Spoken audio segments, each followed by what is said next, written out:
merci d'être là ce soir avec nous. On est très très heureux de vous accueillir et de vous faire cet honneur de vous déplacer jusque chez nous. C'est quand même pas bien loin. Non, c'est pas bien. C'est vrai que c'est pas bien. Mais quand même. Si on peut pas venir à Argenteuil, alors. C'est vrai. Je suis pas venue en tracteur. Sinon, on n'a pas de vrai tout va bien. Et donc, voilà, on est très heureux de vous accueillir pour ce magnifique livre Cézanne, d'étoiles rouges sur la mer bleue, un titre magnifique qui nous emmène, qui nous embarque directement dans l'œuvre du peintre. Il nous dit déjà beaucoup de choses, ce titre sur l'œuvre de Cézanne. Et c'est je dirais pas alors un essai, oui, quelque part, mais un cheminement auprès de l'homme Cézanne que vous nous proposez, Marie-Hélène. À la fois une découverte de l'homme, du peintre, de son environnement, des gens qu'il aime, et ponctué de ce journal de la vie de Cézanne, des sortes de nouvelles qui nous font découvrir des personnages importants de la vie de Paul Cézanne, du docteur Gachet, son mécène, sa mère qu'il adorait, qui ne comprenait pas grand-chose à sa peinture, mais qu'il adorait quand même. Son père, qui ne comprenait rien non plus, mais qui a bien accepté de financer. La nécessité a fait loi. Hein. Voilà, c'est ça. Sa femme, Hortense, qu'on découvre finalement après sa mort, quelque part dans le livre, et puis bien sûr le jardinier Vallée, qui est le dernier personnage, son dernier modèle. Voilà.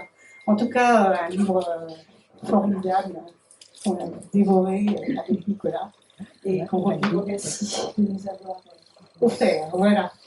Donc, et puis juste un petit mot pour la prochaine rencontre. Donc le 12 mars, nous recevrons pour un livre complètement différent, Régis Geoffrey, pour Dans le ventre de Clara, qui est un livre assez terrible sur voilà, la mère d'Hitler, quoi. En fait, je vous en parle plus parce que je découvrirai. Voilà, donc ce soir, c'est bon. Mais ça sera bien aussi avec Régis Geoffrey. Ça sera... Et dans un autre sujet, si jamais vous avez des petits-enfants qui aiment Harry Potter, il y a la nuit Harry Potter vendredi, il reste encore des places. Ah oui, c'est très varié. N'est-ce pas? Si vous aimez Harry Potter. Il y a je crois que c'est dans le cas de Dino Buzzati, il y a une nouvelle extraordinaire, j'y pense à cause de la mère d'Hitler. Je ne me souviens plus du titre de la nouvelle qui m'échappe, mais je suis certaine que c'est dans le recueil de nouvelles Le Cas, Dino Buzzati. Il y a donc une nouvelle où on voit un petit garçon qui joue dans un jardin public avec d'autres enfants, et les autres enfants ne le traitent pas très bien, c'est du harcèlement avant l'heure. Et ce petit garçon, sa maman l'appelle Dolphy. Et on comprend, enfin je n'en dis pas trop, mais enfin ça a quelque chose à voir avec la mère d'Hitler, peut-être en lecture apéritive. Mais alors ça m'agace parce que voilà, c'est ça, c'est la mémoire qui change, je ne me souviens plus du titre, mais vous la trouverez facilement. Je suis sûre que c'est dans le cas.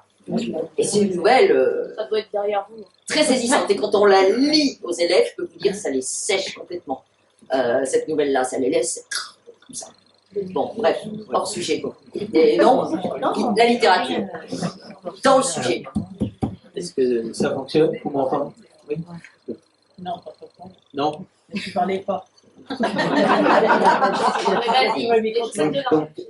Marie-Hélène, je vous remercie à nouveau, comme Catherine l'a fait, pour vous présenter au cas où quelques personnes ne vous connaîtraient pas.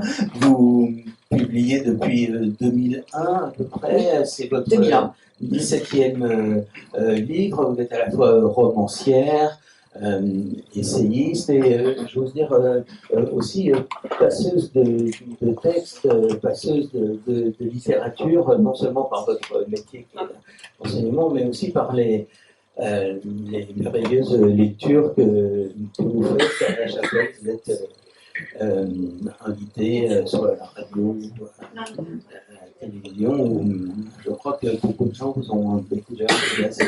Je dis volontiers que je suis travailleuse du verbe, hein, parce que la grande affaire de tout ça, le lien entre tout ça, c'est la langue, le goût des mots, le goût des histoires aussi. Mais vous voyez, par exemple, vous dites essayiste, moi je ne suis pas sûre d'être essayiste, ou alors au sens où j'essaie. Vous voyez, voilà. Parce qu'essayiste, ça suppose, vous voyez, tout un appareil conceptuel, ça suppose même évidemment d'être spécialiste de ceci ou de cela. Moi, je ne suis pas du tout spécialiste de peinture. Je ne suis pas spécialiste de Cézanne. Je ne suis pas spécialiste de Millet. J'ai écrit sur, jadis, un court livre sur un tableau de Jean-François Millet. Mais j'aime bien, au fond, ce sens-là. Essayer, faire des tentatives, tendre à. Si un essayiste, c'est ça, alors... D'accord. Très bien, parfait. Et dans les livres que vous avez faits, j'aimerais citer quand même quelques titres que l'on croise d'ailleurs dans les pages du Cézanne. Enfin, le premier, c'est Le Soir du Chien, qui a reçu le prix Renaudot des lycéens. Le Liturgie, dont vous parlez dans le livre, qui est un livre de nouvelles, en fait. Liturgie étant la première nouvelle que vous avez écrite. Les Pays, Joseph aussi, qu'on va croiser, qui a un rapport avec Flaubert, sur lequel vous avez également écrit un livre dans je crois que c'était la collection Les écrivains de votre vie, quelque chose comme ça. Oui, c'est une collection ancienne de chez Buchet, parce que mon éditeur Keps depuis 2001, c'est Buchet-Chassel qui a publié tous mes livres, romans et nouvelles. Et en effet, il y avait une collection historique qui s'intitule Les auteurs de ma vie, et qui avait été inaugurée, sauf erreur de ma part, par Jean Giono avec Virgile quand même. Hein. Vous voyez ça, hein, dans les années 30. Ils ont réédité il y a... Et ça a été réédité, ça vous pose une collection quand même. Et en effet, moi, dans le cadre de cette collection, j'ai commis justement une tentative, vous voyez, un essai, mais très libre, des variations libres, qui ont quelque chose à voir avec ça d'ailleurs, vraiment profondément, hein, sur Flaubert, que j'appelle le bon Gustave, et simplement dans cette collection, il y a un court essai et il y a une anthologie de morceaux choisis. C'est-à-dire qu'on propose à l'auteur, qui fait un exercice d'admiration en fait, hein, de choisir des extraits dans l'œuvre de l'écrivain dont il est question, vous voyez, et de les présenter à sa façon. Et ça, c'est une des raisons pour lesquelles j'ai eu beaucoup de plaisir à faire ce livre, parce que l'idée d'avoir à choisir des morceaux dans l'œuvre pléthorique de Flaubert, ça m'enchantait complètement. Voilà. Et dans les dernières années, j'aimerais citer encore L'Histoire du Fils, qui d'ailleurs a été très Renaudot en 2020, et surtout les sources l'année dernière, voilà. Et, dont on parle beaucoup dans ce livre aussi. Mais avant d'entrer dans ce livre, donc, qui est distribué, disons, en 5 parties, où se mêlent les différentes voix, les paroles peintes, si je puis dire, les notes et qui se revendique d'ailleurs assez modestement d'avancer à tâtons, comme vous le disiez tout à l'heure. C'est pas moi qui le dis, c'est Claude Simon. Vous voyez, avec Claude Simon, prix Nobel de littérature 1985. Vous voyez, ça aussi, ça vous pose un homme. Avec Claude Simon, il a la réputation d'être un écrivain à la fois très incarné, très charnel et très cérébral.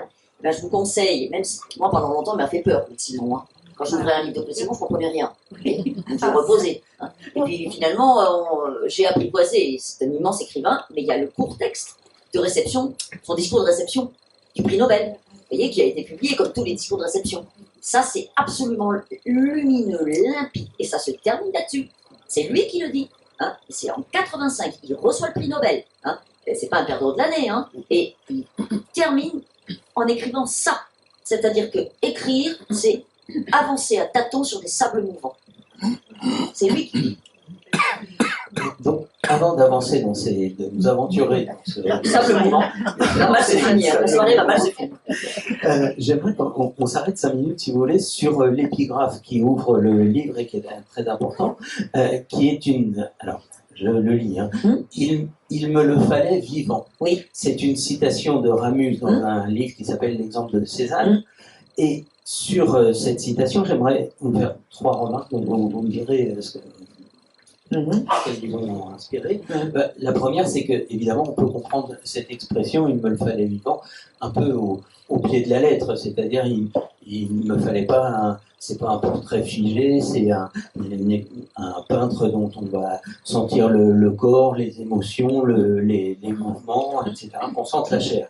La deuxième exception, évidemment, c'est le sens un peu qu'on trouve dans les romans, mettons, d'aventure ou policiers. Il me le faut vivant parce que je vais en faire mon affaire. Enfin, j'ai à me débattre avec lui, j'ai un corps à corps à mener avec lui, et j'ai à régler, peut-être, j'ai à régler un compte CON-TE avec lui. Et enfin, je ne sais pas si vous y avez pensé, mais moi ça m'a fait penser à ça, c'est que ce titre de Ramuse, l'exemple de Cézanne, m'en évoque un autre, un écrivain qui j'admirais beaucoup d'ailleurs, qui est Aragon, qui a repris ce titre pour écrire un livre sur Courbet qui s'appelle L'exemple de Courbet. Or, un peu plus loin dans le livre, vous citez Aragon dans une chanson rendue populaire par Léo Ferré, qui se trouve dans le roman inachevé. Il dit tout le monde n'est pas Cézanne. Tout le monde n'est pas Cézanne, nous nous contenterons de peu. Voilà. Et d'ailleurs, j'en profite pour le montrer parce que comme ce livre n'a pas été réédité depuis 1952, si vous le trouvez, eh bien prenez-le. D'accord. Alors vous voyez, pardon, vous montrez, moi je vais confesser humblement mon ignorance, hein, je ne savais pas que ce livre existait, je ne savais pas même qu'il exista. Vous me l'apprenez, donc je réponds à partir de votre question. Quand je cite Ramu, je vais expliquer pourquoi Ramu, hein, et il me le fallait vivant, toutes les exceptions, toutes les pistes que vous avez ouvertes sont très pertinentes, hein, et j'apprends de surcroît quelque chose. Si vous voulez, ça va me permettre de poser à l'oreille de notre discussion un point important. C'est que, évidemment, quand j'accepte d'écrire sur Cézanne, ça n'est donc pas la première fois que j'écris sur un peintre, mais la fois précédente, l'expérience était beaucoup plus limitée. C'est-à-dire que c'était un livre court, d'une part, et d'autre part, c'était sur un tableau. Vous voyez ? Et ça n'est pas moi qui avais choisi le peintre. Hein. C'est l'éditeur qui est venu me trouver en me demandant si j'acceptais d'écrire sur un tableau, dont j'avais le choix, de Jean-François Millet. Oui, hein. Donc Jean-François Millet, hein, je ne sais pas si ça fait écho pour vous, hein, l'Angélus et compagnie. Hein. Et moi, pendant longtemps, je détestais Jean-François Millet parce que je ne voyais que l'Angélus qui était représenté sur les couvercles de boîtes de chocolat, hein, ou sur les canevas. Voilà, vous voyez, hein, dans les cuisines et les salles à manger. Hein. Et j'ai trouvé que c'était une peinture atroce et je n'aimais pas ça du tout. J'ai appris à aimer Jean-François Millet en découvrant l'admiration éperdue que lui vouait Van Gogh. C'est comme ça que ça se passe en fait, hein, les rencontres, c'est de ricochet en ricochet. Et donc j'avais déjà une petite expérience de l'écriture sur la peinture, mais petite justement, vous voyez. Hein, et je n'avais pas, pour ce livre-là, je ne m'étais pas posé la question d'aller chercher de la documentation. Vous voyez. J'avais revu d'autres tableaux de Jean-François Millet, j'avais appris quand même un certain nombre d'éléments sur sa vie, parce que j'en ignorais tout, mais c'est tout. Tandis que là, pour Cézanne, à partir du moment où j'ai accepté cette proposition qui m'était faite, hein, d'écrire totalement librement. Hein. Il n'y avait absolument aucune contrainte formelle. Hein. Et il était bien entendu aussi qu'on ne me demandait pas un livre de spécialiste, ni de spécialiste de la peinture, ni même un livre de biographe. Je ne suis pas biographe. Hein. J'adore lire des biographies, ça me passionne, hein, mais ce n'est pas du tout mon chemin d'écriture. Hein. En revanche, je savais que si j'acceptais ça, j'allais devoir faire ce que je ne fais habituellement jamais pour mes livres dits de fiction, parce que je ne suis pas du tout certaine que mes livres de fiction soient des livres de fiction, hein, enfin ça c'est une autre question, hein. Mais c'est-à-dire qu'il allait falloir aller chercher ce que j'appelle non pas de la documentation, mais de la matière. Vous voyez, hein. Alors il y avait 3 directions, la peinture, c'est-à-dire revoir les tableaux, ou aller voir des tableaux que j'avais jamais vus, hein, se tenir devant eux, hein, voir ce qui se passe, ce qui ne se passe pas, hein, regarder, bon, voilà, bon. Ça, déjà. Hein. Donc, à Paris, évidemment, Orsay, l'orangerie, Orsay, mais il y a beaucoup de tableaux de Cézanne partout d'ailleurs, et j'en ai vu beaucoup, mais évidemment, je ne me targue pas du tout de les avoir tous vus. Hein. Il y avait ça, d'une part. Il y avait le pays d'Aix, c'est-à-dire aller sur place. Voilà. Donc, j'y étais déjà allé, mais j'y suis retourné. Notamment dans son atelier, son dernier atelier, hein, parce que l'atelier qu'on peut visiter à Aix, il y a travaillé de l'automne 1902 à sa mort à l'automne 1906. Donc les 4 dernières années de sa vie, vous voyez, il était né en 1839, il est mort en 1906. Donc c'est quand même infime, hein, mais ce sont des années cruciales, et des années de peinture éperdue, de travail acharné. Donc l'atelier, Aix, le paysage, le pays, la montagne Sainte-Victoire, enfin vous voyez, hein, voilà, tout ça, bien sûr, hein, et bien entendu aussi lire. Donc lire des biographies, ça j'adore. Lire, vous savez, les chronologies qu'il y avait jadis dans les catalogues de musées. 1985, énorme exposition Cézanne au Grand Palais, un catalogue comme ça, avec 60 pages de chronologie, année par année, extraordinaire, hyper bien documenté, ça j'adore. Voyez. Donc je lis ça, je prends des notes en ancienne bonne élève, voilà, hein. Je lis sur Cézanne.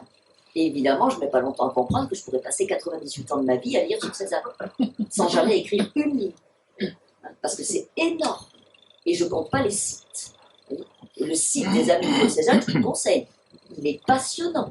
Voyez. Donc, la documentation est énorme. Voilà. Donc, je lis, je prends des notes, mais je sais que à un certain moment, je vais arrêter de faire ça. Voilà. Mais c'est de la matière, je vais chercher de la matière. Et j'arrive à Ramu, et évidemment, quand on se mêle de se mettre dans la situation dans laquelle je me suis mise, il y a non seulement les spécialistes, vous voyez, voilà, le biographe, bon, voilà. Mais il y a aussi des écrivains qui ont écrit sur le peintre. Alors, sur Cézanne, il y en a beaucoup. Et des morceaux, hein, des grands. Alors, je ne les ai pas tous lus, parce que ça m'écrasait complètement. Voilà. Mais Ramu, je l'ai lu. Parce que je voue une grande dévotion à Charles Ferdinand Ramu, que j'appelle le Suisse majuscule, d'une part et d'autre part, parce que son livre est court. Bon, mais son livre m'a déçu, je ne le cache pas. Mais j'ai quand même gardé cette phrase. Il me le fallait vivant. Voilà. Et qui est venu se loger, mais alors très naturellement, vous savez, dans la petite encoche là prévue pour l'exergue. Ça fait vraiment partie intimement du texte d'un livre, hein, la citation d'exergue pour moi. Et alors là, elle était parfaite celle-là, vous voyez.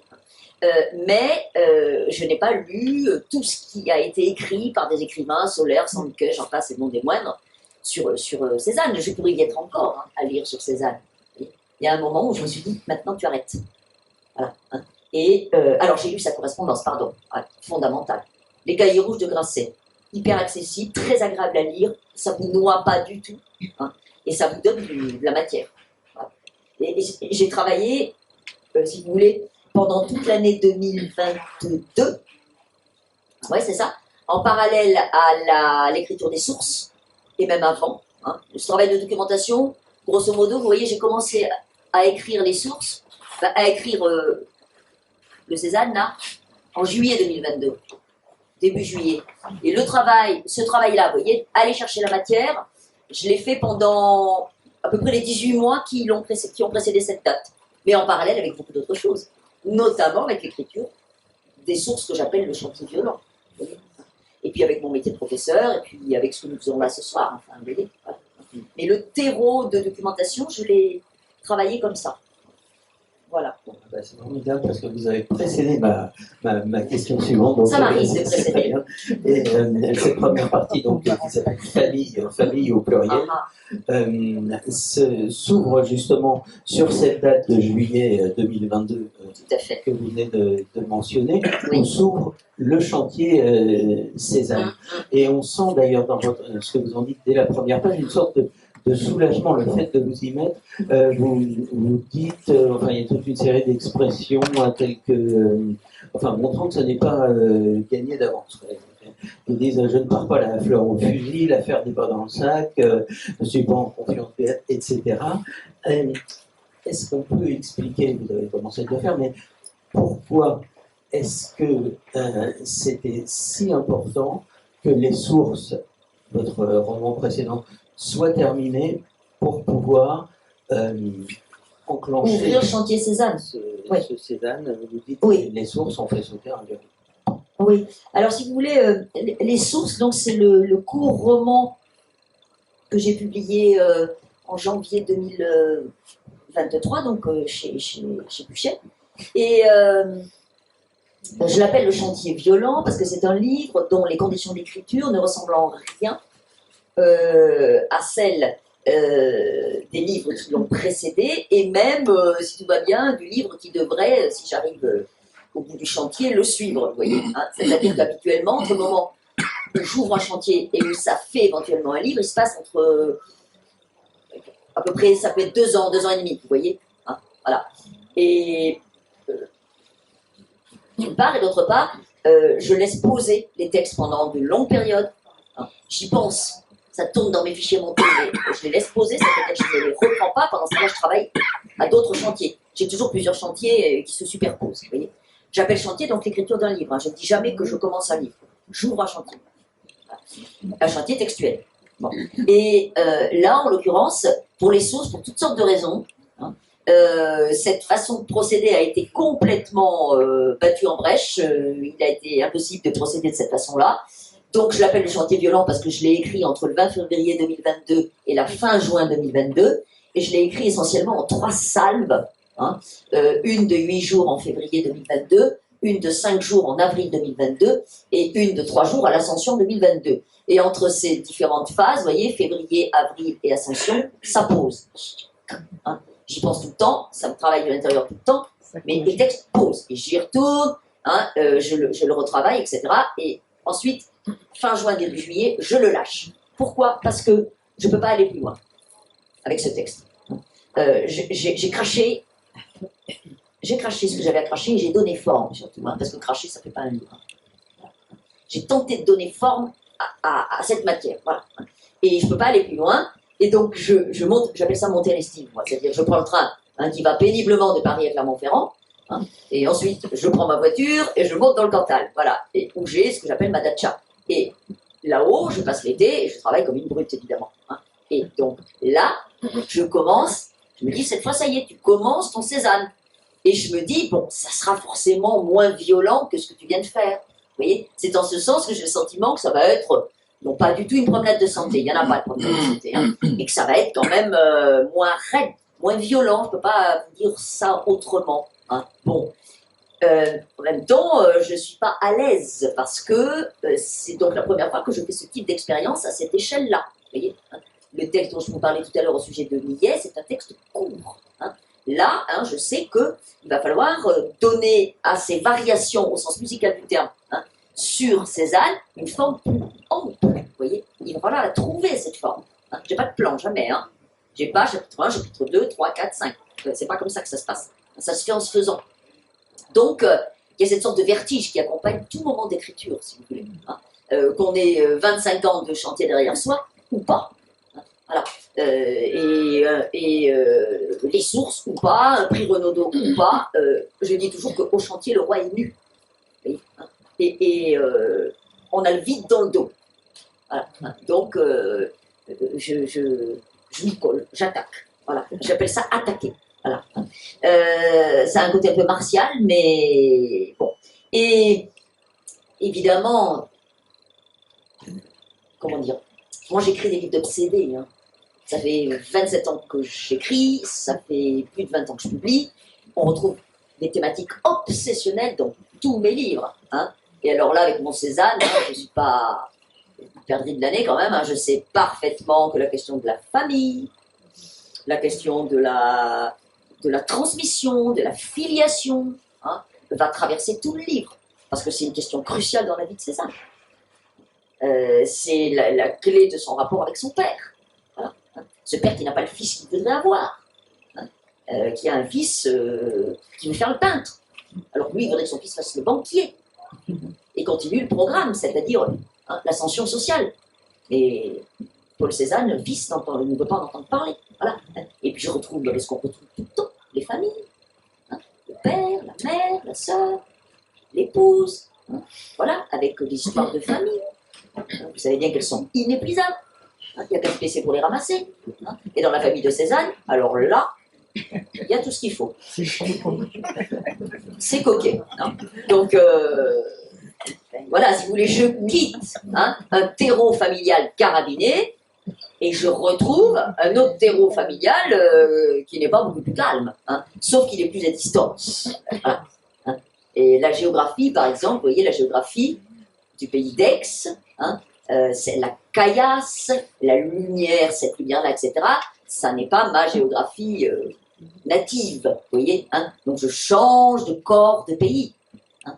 mais le rapport au pays de Paul Cézanne et le rapport au pays qui est le mien, hein, évidemment, je ne peux pas ne pas relever des lignes de force, vous voyez, des similitudes dans le rapport nourricier, séminal, définitif au pays premier que l'on quitte.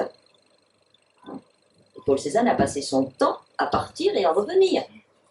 Quand il était au nord de la Loire, il se disait qu'il serait mieux à Aix, et quand il était à Aix, il se disait qu'il serait mieux ailleurs. Il a fait ça toute sa vie. Vous voyez? Bon. Avant de lire un extrait qui va nous montrer un peu la beauté de ce style et un passage du début, j'aimerais souligner, pour les gens qui n'ont pas encore lu le livre, qu'il y a dans ce texte une alternation. Une alternance, oui.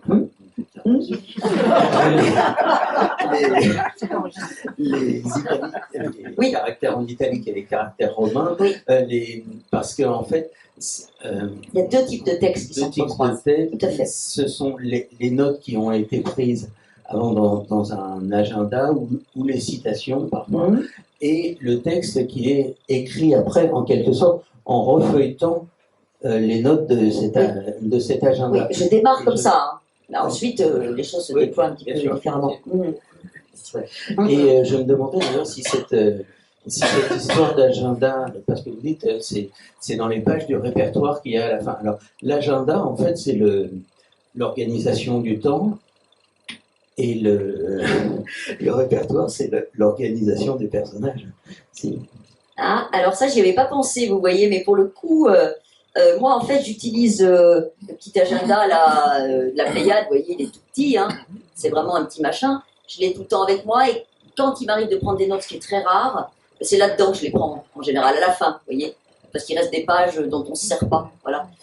Et en effet, quand je suis allée sur le terrain, comme disent les sociologues, hein, sur le terrain, hein, donc dans l'atelier, ou bien à la Montagne Sainte-Victoire, ou bien en carrière de Bibémus, ou bien au Jas de Bouffan, parce que le Jas de Bouffan, qui était la propriété de famille, enfin acheté par le père, hein, qui est un endroit merveilleux, est fermé depuis plusieurs années, et va être en principe rouvert en 2025, et va devenir un centre international Cézanne, et on pourra nous le visiter.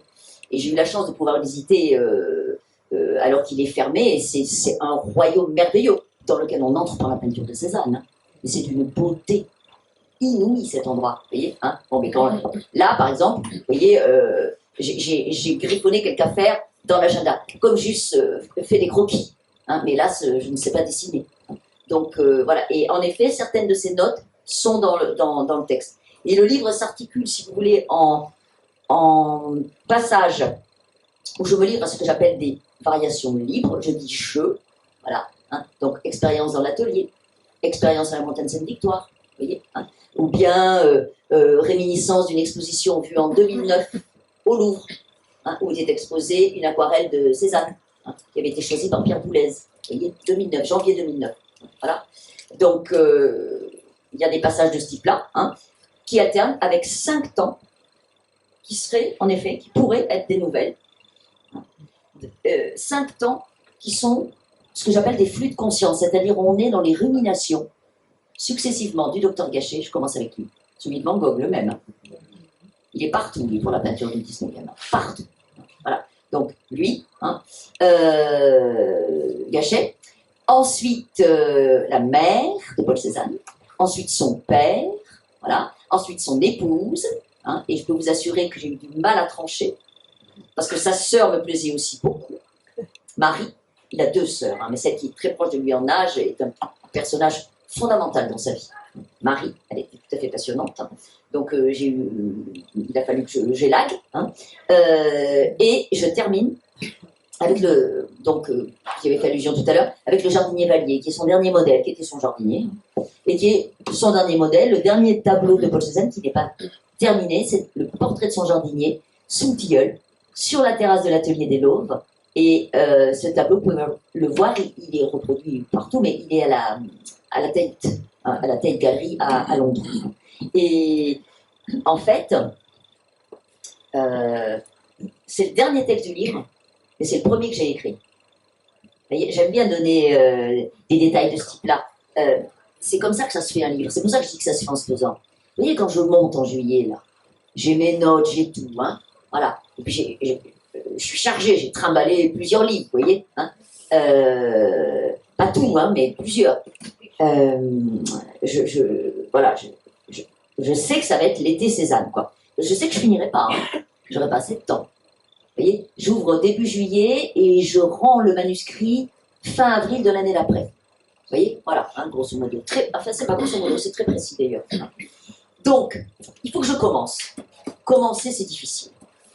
On commence par où, hein, vous voyez, et je rumine un peu. Hein, le temps, vous savez, quand on arrive dans les maisons au début de l'été, hein, il faut faire des choses dans les maisons. Hein. Donc, en faisant les choses qu'on fait dans les maisons, quand on arrive, quand on les ouvre, je rumine. Ça s'arrête jamais, hein. Toujours ça tombe dans les fichiers. Hein. Et au bout de 2-3 jours, je m'y mets. Et je commence par le jardinier. Je commence par les ruminations intérieures du jardinier. Vous voyez, parce que le jardinier, je le connais du dedans, le jardinier.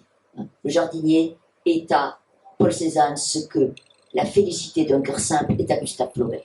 Hein. C'est la même extrace. Voilà. Hein. C'est, vous voyez, ce que j'appelle l'ordinaire condition, hein, des écrasés ancillaires. Voilà. Hein. Ils servent. Voilà. Et ils obéissent. Voilà. Et éventuellement, ils ont une dévotion pour. Voilà. Hein. Et le jardinier Vallier, je vais l'approcher de près, essayer d'entendre ce qu'il rumine à l'intérieur de lui quand il pose. Parce que le jardinier Vallier, c'est pas son métier de poser. Il est jardinier. Hein. Et Cézanne le fait poser, on le paye pour ça même. Hein. Il le fait poser. Qu'est-ce qui se passe? Il rumine. Il pense à quoi, le jardinier, quand il pose pour Cézanne, hein. D'autant plus qu'on sait que poser pour Cézanne, c'était l'enfer. L'enfer. Il ne fallait pas bouger. Hein. Il fallait poser un nombre incalculable de fois. Hein. C'était très difficile de poser pour lui. Il disait, il faut poser comme une pomme. Vous voyez, c'est pas commode, hein. Voilà, et vous voyez, je commence avec le jardinier. Parce qu'avec le jardinier, je suis en confiance. Voilà. Donc j'écris les ruminations du jardinier, mais je sais évidemment, le livre ne commencera pas par ça. Vous voyez? Donc j'écris ça, ça fait une bonne masse de texte, hein, et je sais que si je vais au bout du livre, il se terminera par ça.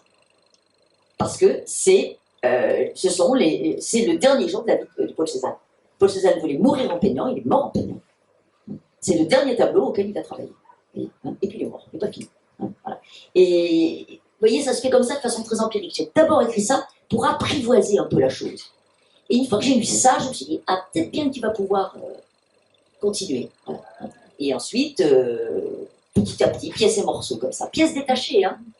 Et pendant longtemps, je ne sais pas dans quel ordre je vais les mettre. Vous voyez, les pièces de texte, je ne sais pas. Voilà. Je sais que le jardinier sera le dernier, c'est sûr, mais le reste, à tâtons. Vous voyez? Peut-être se lancer dans cette lecture. Tout à fait. Tout à fait. Tout à fait. Donc là, il est question justement de cette ouverture de chantier en juillet 2022.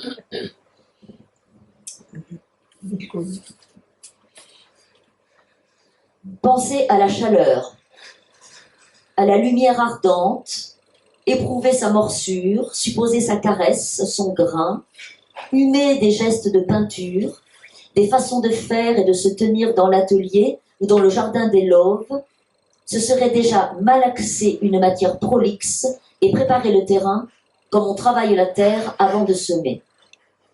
Ensuite, dans le train de l'été, entre Paris et Clermont-Ferrand, le 9 juillet 2022, je me dis que ces années feraient un robuste verbe du premier groupe. Je cézannerai donc en juillet et en août, histoire de voir si l'herbe est plus verte ailleurs, loin d'un autre chantier, lâché fin juin, que j'appelle le chantier violent, même si le livre qui en est issu porte un titre très doux, Les sources. Une date de parution est arrêtée, ce sera le jeudi 5 janvier 2023.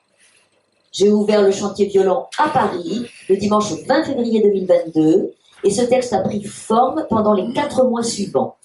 Je n'ai pas pu faire autrement. J'ai fini par comprendre lentement, sourdement, entre août 2021 et fin janvier 2022, que si je n'écrivais pas ce livre, Les Sources, si je ne faisais pas sauter ce verrou, tous mes autres chantiers textuels se trouveraient frappés d'inanité. En d'autres termes, j'ai compris, senti et compris les deux à la fois, que plus aucun livre ne me serait nécessaire si celui-là n'existait pas. Or, depuis octobre 1996, moment où j'ai écrit mon premier texte, une nouvelle intitulée Liturgie, je n'ai écrit et publié que des livres qui m'étaient nécessaires. J'ai donc fini par tirer la conclusion qui s'imposait et je suis retournée aux sources, au creuset des familles, qui est à la fois celui de Liturgie en 1996 et celui du chantier violent, Les Sources, en 2022. Le creuset des familles, le terreau, la source, que je préfère au mot racine, le pays premier, la litanie des métaphores est sans fin.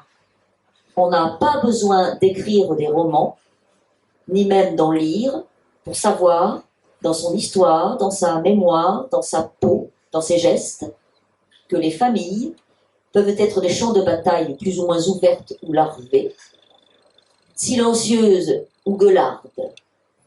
Je n'enfoncerai pas davantage la porte toujours ouverte des maisons où fermentent, marinent et macèrent pour les siècles des siècles le roman fleuve des pères, des mères, des fils et des filles, des frères, des sœurs, sans parler des femmes et des maris, ou des compagnes et des compagnons que l'on est censé choisir, ce qui ne simplifie pas forcément les choses. Mon chantier violent était donc un chantier de famille, intestin, carabiné, et la plongée en pays césanien s'accompagne d'une relative sensation d'allègement après cette rugueuse remontée aux sources. Je vous ai dit tout à l'heure que cette sensation d'allègement s'était trouvée tempérée par le fait qu'on ne saute pas hors de son ombre. J'aime bien ce proverbe, c'est un proverbe espagnol. C'est-à-dire que les familles, les pères, les mères, ça vous rattrape. C'est là. Les pays, la géographie. Alors, il me semble que dans ce passage, d'ailleurs, où il y a des trouvailles formidables, hein, le verbe césaner, à la fin, on a une roborative sensation d'allègement. C'est presque un oxymore, mais les termes semblent en contradiction, et c'est presque le caractère de ce livre, enfin de ce texte aussi. Et ce qu'il faut dire aussi, c'est que ce livre observe les gestes de la peinture, et notamment la façon de faire, et évidemment la métaphore. Enfin, ça peut s'appliquer à l'écriture aussi, puisqu'on a compris que c'était un livre à la fois sur la peinture, mais sur la création littéraire aussi. Et alors, j'aimerais vous lire, en lisant ce passage, justement, ça m'a fait penser, enfin, ça m'a remis en tête un petit texte d'un autre écrivain, si vous voulez, je vous le lis, et vous me direz si vous vous reconnaissez là-dedans. Je vais venir comme voilà. Alors, en fait, c'est dans l'encyclopédie, et c'est Diderot qui écrit l'article métaphysique. C'est un tout petit texte, mais que j'ai toujours trouvé génial. Et alors, il nous dit, voilà, la métaphysique, c'est la science des raisons des choses. Tout a sa métaphysique et sa pratique. La pratique, sans la raison de la pratique, et la raison sans l'exercice, ne forment qu'une science imparfaite. Interrogez un peintre, un poète, un musicien, un géomètre, et vous le forcerez à rendre compte de ses opérations, c'est-à-dire à en venir à la métaphysique de son art. Quand on borne l'objet de la métaphysique à des considérations vides et abstraites sur le temps, l'espace, la matière, l'esprit, c'est une science méprisable. Mais quand on la considère sous son vrai point de vue, c'est autre chose. Il n'y a guère que ceux qui n'ont pas assez de pénétration qui en disent du mal. Merci. Je peux? Oui. Ouais. Bon, parce que là, vous me mettez à rude épreuve, hein, parce que moi, dès qu'on sort le mot métaphysique, j'ai l'impression que je ne comprends plus rien. C'est pas de parler de métaphysique. Oui, non, mais j'entends bien, mais il faut quand même que je vous fasse une confidence, c'est que, et je vais la raison des choses. bien sûr, tout à fait, sans la raison de la pratique, et la raison sans exercice, tout à fait. Non, mais je vous explique pourquoi métaphysique. J'aurai toute ma vie de nombreuses lacunes, et j'en ai une qui est fondamentale et définitive, et que je n'ai jamais comblée, qui est la lacune de la philosophie. Donc, quand j'étais en terminale, chez les religieuses à Saint-Cloud, il y a très longtemps, j'ai eu un professeur de philosophie. C'était un abbé, l'abbé Levé. Et pendant toute l'année, Karl Marx. Voilà, et c'est tout. Puis alors, à la façon de l'abbé Levé, vous voyez le genre. Bon. Donc, moyennant quoi, si je puis dire, ma formation philosophique laisse beaucoup à désirer, hein, voire elle a laissé à désirer toute sa vie, mais même ça m'a donné une sorte d'empêchement. Hein. Donc, vous voyez, quand j'ai entendu le mot, je me suis dit, oh là là, il y a même des... Parfois j'entends, je sais pas, par exemple, vous voyez, quand j'entends sur France Culture le nom d'Emmanuel Lévinas, il y a une sorte de rideau de fer qui se baisse dans mon esprit, hein, et mon entendement s'obscurcit. Mais je plaisante à moitié parce que, je vous assure, maintenant j'ai pris mon parti, hein, parce que bon, ça va plus être possible à l'âge que j'ai de rattraper. Hein. Mais pendant longtemps, j'avais le sentiment que c'était vraiment, c'est d'ailleurs, c'est un manque, c'est une lacune fondamentale. Voilà. Donc là, je suis toujours en état d'apesanteur. Hein. Alors, moi, ce qui m'intéresse là-dedans, ce que j'entends là-dedans, hein, c'est vous le forcerez à rendre compte de ses opérations. Ça, c'est absolument magnifique. C'est d'une justesse totale. Juste voulu forcer, non pas forcer, hein, mais tenter d'approcher au plus près le peintre, Cézanne, hein, et votre affaire est extrêmement juste en ce sens, hein, en ses opérations. C'est-à-dire... comment ça se passe? Qu'est-ce qui se passe et comment ça se passe? C'est la grande affaire. Hein. Approchez de près. Hein. Le mystère de la peinture. Moi, de la peinture, j'en vois depuis 30 ans. Hein.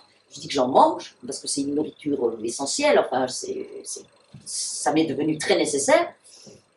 Et là, je me suis dit, il va falloir que tu ailles essayer d'approcher le corps du peintre au travail. C'est ça que je voulais. Vous voyez? Et le corps du peintre au travail, il laisse des traces dans la peinture. Hein. Il est dans sa correspondance, présent d'une manière extrêmement émouvante. Hein. Surtout que la correspondance devient de plus en plus intense et dense et lumineuse, hein, dans les dernières années, surtout les derniers mois et les dernières semaines. Hein. Les lettres sur le travail sont magnifiques. Et le désir de peinture de Paul Cézanne, qui va mourir, il ne le sait pas, hein, mais il va mourir dans quelques semaines, et son désir de peinture est intact, il est même plus ardent qu'il n'a jamais été, vous voyez. Hein. Et il explique à son fils, hein, puisqu'il écrit des lettres très belles à son fils, il a eu un fils unique qui portait le même prénom que lui, et avec lequel, manifestement, en dépit de débuts un peu délicats peut-être, hein, il a eu, à partir du moment où le garçon est devenu un grand jeune homme, puis ensuite l'a accompagné Paul Cézanne dans les dernières années de sa vie. Il a eu une relation qui paraît très belle et très confiante avec son fils. Il lui écrit des choses très belles sur son désir de peinture, sur l'aptitude qu'il se sent à approcher enfin quelque chose. Vous voyez, hein, ce sont les derniers mois de sa vie. Hein. Et il dit simplement que ce qui lui manque, c'est le corps. On n'a plus le corps de la jeunesse, écrit-il. Voilà. Hein. Et surtout, et ça m'a poursuivi pendant tout le travail de documentation, le travail d'appropriation de la matière. Je préfère ça, apprivoisement de la matière, plutôt que documentation. Et ça m'a beaucoup poursuivi parce que j'ai compris que dans les 10 dernières années de sa vie, Cézanne peint éperdument pendant toute sa vie, mais pendant les 10 dernières années de sa vie, il est déchaîné, hein, et il est malade. Il est diabétique. On ne sait pas si on est le diabète. Donc, de plus en plus, son corps est empêché. Or, c'est avec ce corps-là, hein, qu'il va falloir lâcher les chiens de la peinture. Vous voyez, surtout qu'il va au paysage. Il ne se contente pas de peindre à l'atelier. Il dit, je vais au paysage tous les jours, il y va. Voilà, il y est beaucoup allé, jeune, harnaché, de tout le barda que vous imaginez, qui doit peser des tonnes. Hein. Quand il était jeune, ça allait bien, mais il ne l'est plus. Et il continue à y aller. Il se fait transporter par un transporteur avec lequel il se brouille, hein, parce qu'il discute le prix et trouve que c'est trop cher. Hein. Donc il se brouille et il repart à pied. Et par exemple, je vous donne un exemple très précis. On comprend qu'à une certaine période, par exemple, hein, il travaille davantage à l'aquarelle qu'à la peinture à l'huile parce que c'est beaucoup moins lourd à transporter, le barda. Vous voyez? Voilà. Hein. Et quand vous allez à l'atelier, si vous allez à l'atelier des Louvres, il est fermé en ce moment pour restauration. Hein. Vous voyez, je commence comme ça d'ailleurs. Hein. Vous voyez une énorme échelle. Waouh! Déjà, l'endroit est magnifique. Hein. Il est vibrant. Voilà. Vibrant de présence encore. Et Cézanne est mort en 1906. Hein. Il y a une échelle énorme. Alors, moi, je vois cette échelle. Hein, et immédiatement, vous voyez, c'est comme ça que je travaille aussi. Hein. Je vois cette échelle et immédiatement, cette échelle ça fait texte, tout de suite. Je sais qu'il y aura du texte autour de cette échelle. Hein. D'abord parce que l'échelle inscrit en creux le corps de Cézanne, aigrotant et douloureux, aux prises avec cette échelle.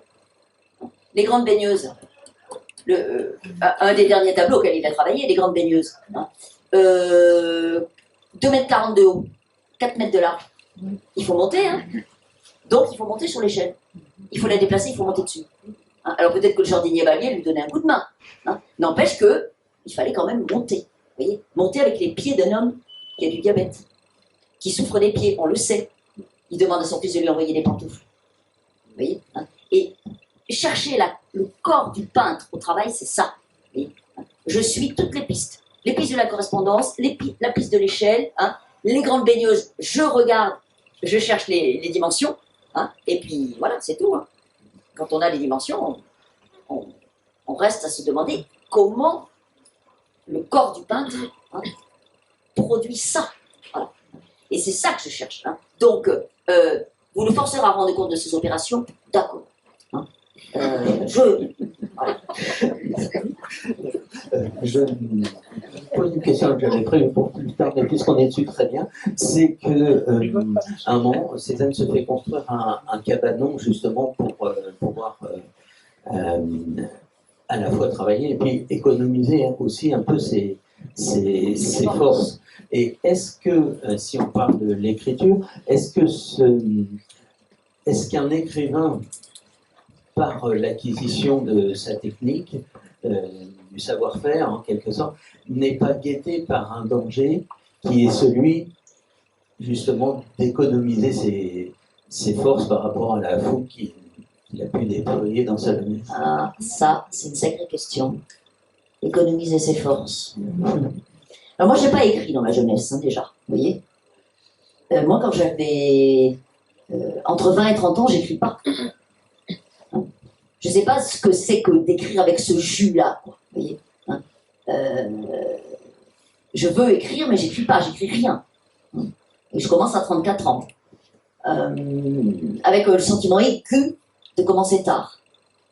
Et que jamais je n'attraperai ce temps qui n'a pas été, cette énergie-là, de la jeunesse, qui n'a pas été vouée à l'écriture. Je la rattraperai jamais. Alors maintenant, ça fait longtemps que j'ai plus de 34 ans. J'écris plus longtemps. J'écris frénétiquement. Ça, oui, avec oui, je suis une travailleuse de force, hein, ça c'est sûr. Alors parfois, je me dis, méfie-toi de toi-même. Si tu commences à avoir du métier. Vous voyez, avoir du métier, des trucs, quoi. Hein, si vous voulez, grosso modo, pondre de la belle phrase au kilomètre, moi je peux. Hein. C'est pas difficile. Je vous en pond de la phrase cadencée, avec de la belle métaphore, hein, et puis voilà. Mais c'est pas ça que je veux faire. Vous voyez. Donc, quand je sens que ça commence à ronronner, non, enfin, j'essaie de me surveiller, mais c'est vraiment, ça demande une discipline de faire, de se surveiller justement pour ne pas céder au savoir-faire. Parce que, à mon avis, pour le coup, il y a des domaines dans lesquels le savoir-faire, c'est formidable. Hein. Mais pour l'écriture, pour la création de manière générale, je crois que si on n'a pas le vertige, c'est pas bon signe, quoi. Vous voyez, hein. Sauf que le vertige, il faut lui tenir tête. Et que ça demande beaucoup d'énergie de tenir tête au vertige. Et que peut-être, et l'énergie, il n'y a rien à faire, d'une manière ou d'une autre, ça a à voir avec le corps. Et qu'il y a peut-être des moments dans la vie où on l'a plus. Vous voyez, hein. On ne peut plus tenir tête. C'est pour ça que je suis extrêmement admirative de Claude Simon. Parce qu'à mon avis, les plus beaux livres de Claude Simon, les plus limpides, les plus lumineux, sont les derniers. Et il est octogénaire. Vous voyez, hein. Et ça, c'est magnifique. Flaubert, un cœur simple. Hein. C'est, au fond, un cœur simple, c'est un des 3 contes, et les 3 contes, c'est le dernier livre achevé par Flaubert. Ensuite, il va âner pendant les 8 dernières années de sa vie sur Bouvard et Pécuchet, les appeler ces 2 cloportes, et ils auront sa peau. Hein, parce qu'il ne terminera pas le livre. Mais on va revenir à un cœur simple. Donc voilà, pardon, non mais votre question est très pertinente. Hein. Et alors, je vais terminer, je vais ajouter juste un point. Moi j'ai une chance inouïe. C'est que j'ai quelqu'un, donc je ne sais pas pour combien de temps, hein. D'abord j'ai une éditrice qui tient la route, hein, qui fait son boulot d'éditrice. Hein. C'est-à-dire qu'en dépit du fait qu'elle me publie depuis très longtemps, hein, quand je lui donne mes textes, hein, et elle y regarde de près, hein, et puis si elle trouve qu'il y a trop de subjonctifs imparfaits, elle me le dit. Hein. Vous voyez, hein, voilà. Bon. Et peut-être parce que notre relation s'est établie sur ce pied-là depuis maintenant 2001. Vous voyez, 2001, c'est quand même pas. Hein. Eh bien, quand elle me dit, Marianne, il faudrait examiner ceci, examiner cela, j'examine ceci, j'examine cela. Je ne lui dis pas, Pascal, en vertu de. J'examine rien. Non, j'examine. Mais avant, Pascal Gauthier, mon éditrice, donc, à laquelle est dédiée les sources, parce qu'elle a joué dans l'écriture des sources un rôle fondamental qu'elle n'avait pas joué dans l'écriture des précédents livres, parce que je ne lui avais jamais demandé. Hein, mais là, elle a été là. Pas, hein. Donc, indépendamment de Pascal Gauthier, et d'ailleurs, elle le sait parfaitement, Pascal, évidemment, hein, j'ai une lectrice qui s'appelle Agnès. Je lui ai dédié mon premier livre, hein, et c'est la moindre des choses. Et je la connais depuis donc 1993, donc je l'ai connue à une époque où je n'écrivais pas encore.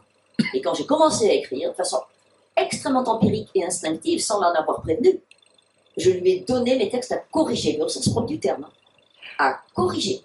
C'est-à-dire que je lui donne le texte tabuscrit, elle prend un crayon à papier, hein, un crayon, et elle corrige, page à page. Elle rature, elle souligne, elle fait oh, elle propose autre chose. En fait, c'est inouï. Et elle continue à faire ça depuis le début. Voilà. Encore aujourd'hui. Hein. Oui, hein. Et ça, tant qu'elle est là, le cliché, vous voyez, la ronronnade bien carabinée, ça ne va pas être possible. Hein. Mais ensuite, peut-être que je me laisserai aller. Il faudra que j'arrête. J'en sais rien, je ne peux pas vous dire. Il y a des points sur lesquels je suis capable de me surveiller moi-même. Vous voyez, par exemple, je vous donne un exemple très précis. Les trios d'adjectifs. J'aime ça, moi. J'aime l'adjectif, j'ai tendance à en mettre 3. Bon. Quand même, je ne suis pas neuneux. Hein, vous voyez. Je relis énormément mes textes, je retravaille énormément mes textes, je me méfie. À chaque fois que je vois 3 adjectifs, moi-même, je regarde, voilà. Je me méfie de ma passion pour le conditionnel. Vous voyez, la forme en ré. Voilà. Elle est fabuleuse parce qu'elle ouvre des trouées narratives à perte de vue. Mais ça peut devenir une facilité. Voyez. Et puis j'ai un rapport aussi à la ponctuation qui est relativement singulier. C'est pareil, je me méfie de mon point-virgule. Auquel je vous. Le point-virgule, pas le mien. Une dévotion totale, ça vient de Flaubert, mais il faut se méfier, ça peut devenir une facilité, le point-virgule. Vous voyez, aussi. Voilà. Mais bon, c'est sans fin cette affaire-là. Hein. C'est sans fin. Quelque chose me revient tout à l'heure, vous parliez de votre premier texte, première nouvelle liturgie, et puisqu'on parle d'écriture, et alors la liturgie, il y a un terme qui m'intrigue, parce que liturgie, ça suppose d'abord un caractère sacré et un discours qui est des gestes qui sont très ordonnés, toujours les mêmes, etc., très ritualisés. Et je vois que dans son étymologie, liturgie, c'est service du peuple. Le service du peuple. Alors, est-ce qu'il n'y a pas petite contradiction dans cette liturgie. Si vous voulez pas répondre, Mais si vous voulez, la liturgie, non, non, mais la liturgie, je vais vous dire, liturgie, vraiment, pour moi, c'est, on va dire, l'acception commune, quoi. C'est-à-dire que, moi, j'écris un premier texte, en octobre 96, m'assis à ma table, j'ai plus jamais cessé d'écrire depuis, j'écris un texte qui s'intitule Liturgie, et ce texte raconte, il y en a plusieurs versions, hein. Il y en a une très très courte qui clôt en une quinzaine de lignes la deuxième partie des sources, celle qui est dévolue au Père. Hein. Donc ça c'est une version très très courte, mais la première version qui est plus longue, celle que j'ai écrite en 96, ça doit faire une dizaine de pages, vous voyez. Hein, voilà. Et donc c'est le premier texte qui jaillit, si vous voulez, quand je me mets à écrire. Ça. Donc on est le dimanche matin, on est dans une ferme, on a un père de famille, il fait sa toilette au lavabo, hein, et à tour de rôle, il appelle le dimanche matin l'une de ses trois filles à entrer dans la salle de bain avec lui pour lui laver le dos. Voilà. Et c'est le dimanche matin, il fallait lui laver le dos. C'est la première phrase. C'est hyper ritualisé. Voilà, hein, très très précis. La dernière phrase, c'est elle serait à l'heure, hein, pour la messe de 10h. Hein, puisque ça a lieu le dimanche matin, et quand elles sortent de la salle de bain, hein, elles auront encore le temps, elles, de se préparer et d'aller à la messe. Bon, voilà. Donc, on est dans un ordre ancien du monde, évidemment, hein, qui n'est plus du tout aujourd'hui en usage. Hein. Mais ce texte-là, il est profondément ritualisé, il est profondément lié à la catholicité ordinaire dans laquelle j'ai grandi. Hein. On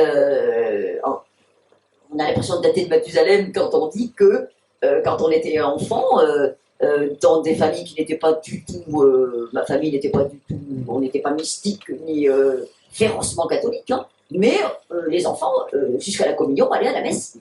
Hein, voilà. Hein. Et il y avait les messes.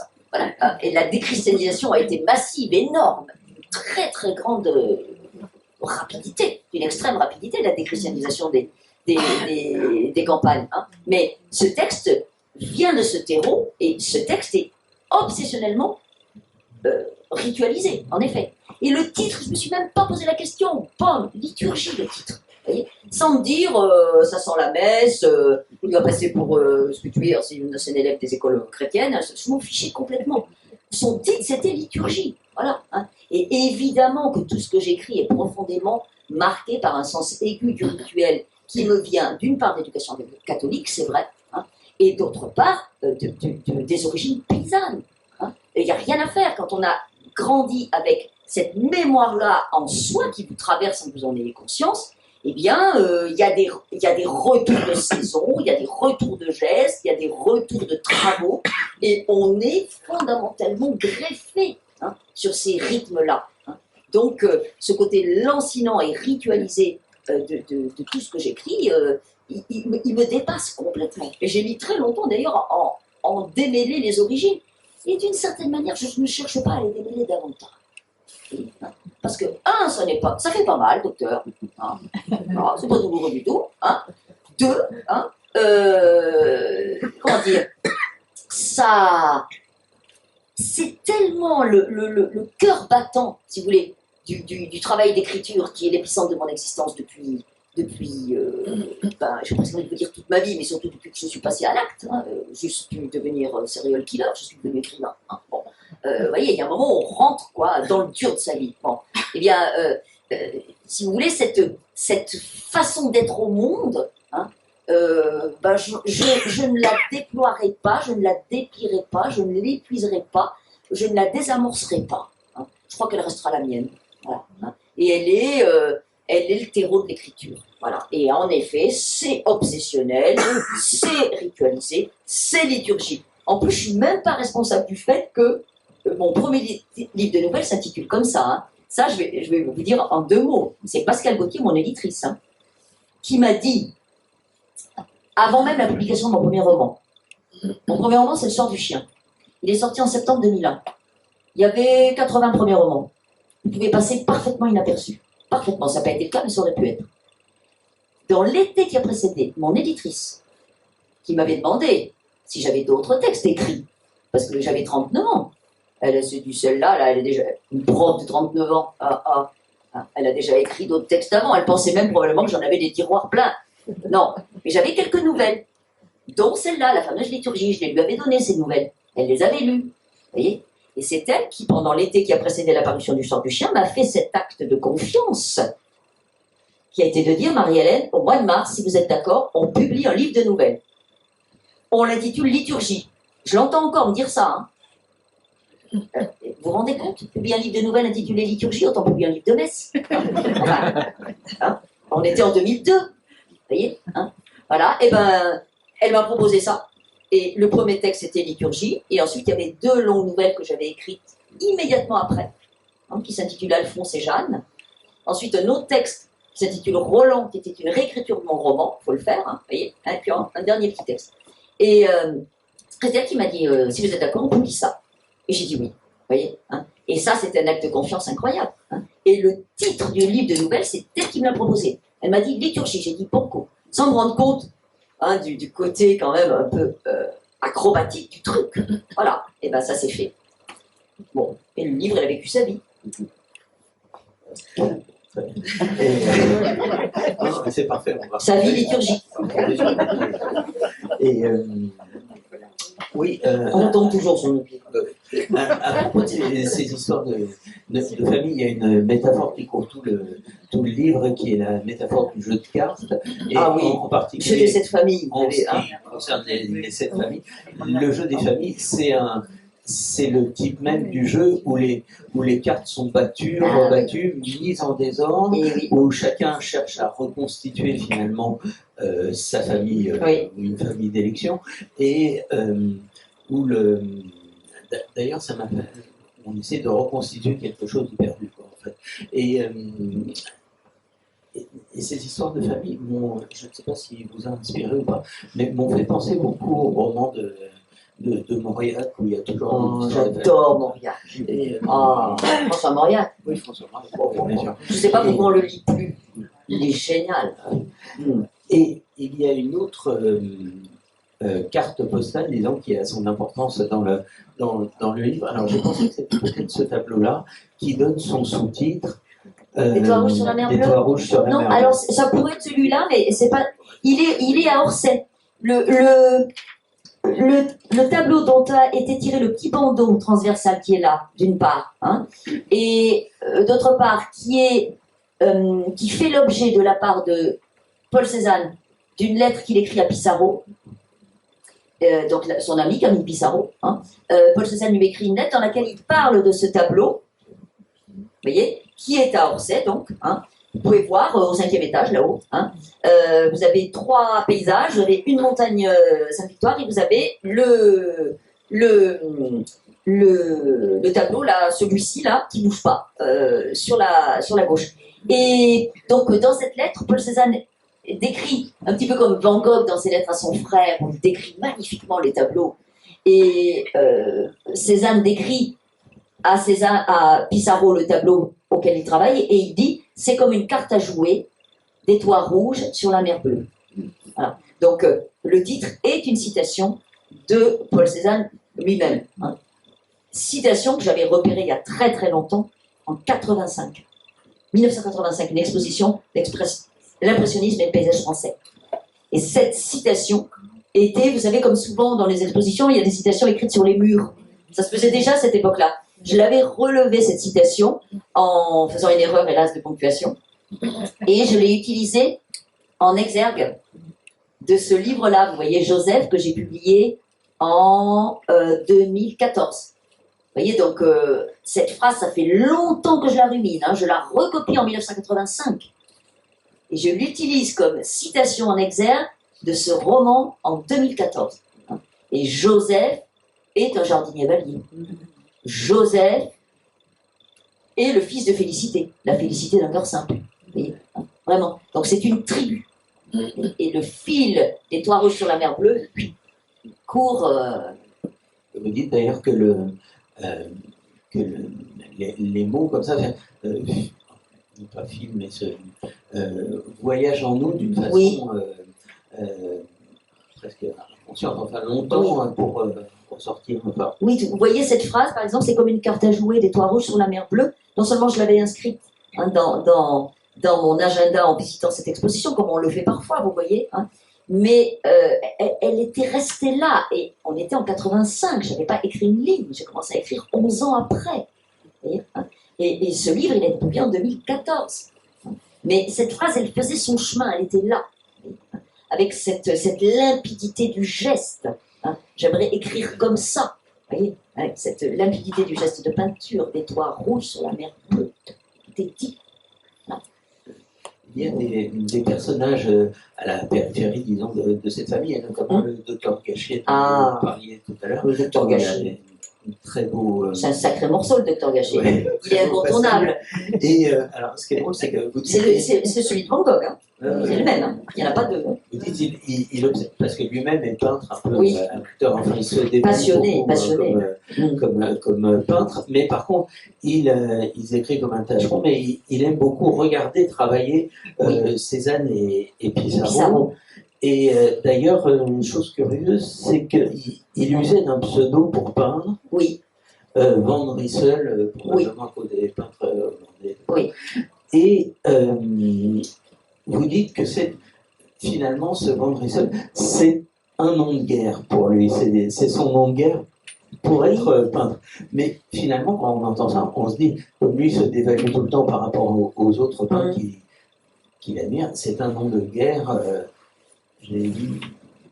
Ah oui. Ah, j'y avais pas pensé. Alors je suis nulle, moi, pour ces trucs-là, vous voyez. Nom de guerre, j'entends pas guerre peu. J'ai eu accent grave et oui, je l'avais pas entendu. Mais alors, comment dire, le docteur Gachet, je commence par lui. Vous voyez, c'est pas son texte que j'ai écrit en premier, je vous l'ai dit tout à l'heure, c'est celui du jardinier Ballier.